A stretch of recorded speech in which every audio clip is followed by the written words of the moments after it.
যেখানের মান সেখানে চলে গেছে।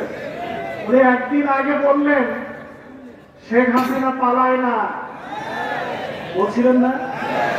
কে পালায় গেছে? একজন জালেম, একজন স্বৈর শাসক, একজন হত্যাকারী।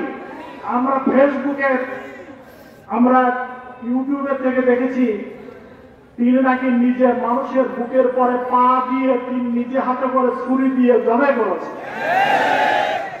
এই ধরনের নেত্রী, তার দল এবং তার নেত্রী এদেশে রাজনীতি করার কোন অধিকার রাখে না। অপরপক্ষে জামাত ইসলামের মতন একটি সুশৃঙ্খল সংগঠনকে তারা বেআইনি ঘোষণা করছে। তুমি বেআইনি ঘোষণা করার কে? তোমার বাবার পক্ষ থেকে কি কে পাওয়ার দিল যে আমাদেরকে বেআইনি করা? আমরা এই দেশের নাগরিক, সম্মানিত গর্বিত নাগরিক। জামাত ইসলামী এদেশে ছিল, জামাত ইসলামে আছে। জামাত ইসলামী পালায় না, জামাত ইসলামী ফাঁসির দড়িকে চুম্বন করে আমাদের নেতারা প্রমাণ করেছেন যে বাতিলের সামনে মাথা নত করার মতন জামাত ইসলামী কোন দল নয়।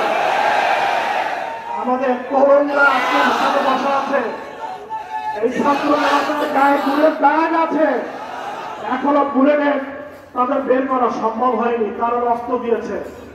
তাদের এই রক্তের বিনিময়ে আপামর আপনাদের সহযোগিতার মাধ্যমে আমরা এই দেশকে নতুন করে আবার স্বাধীন করতে পেরেছি। আমরা আমাদের প্রিয় নেতা জনাব কাজী শামসুর রহমান থেকে শুরু করে নিয়ে এই জনপদ গড়ার জন্য যারা ভূমিকা রেখেছেন, বিশেষ করে আমাদের প্রিয় নেতা জনাব শহীদ হাফেজ মাওলানা প্রিন্সিপাল আব্দুল খালেক সাবেক এমপি, তিনি থেকে শুরু করে নিয়ে যারা শাহাদাত বরণ করেছেন, যারা চোখ হারিয়েছেন, হাত হারিয়েছেন, পা হারিয়েছেন, সকলের বেদের উপরে আজকে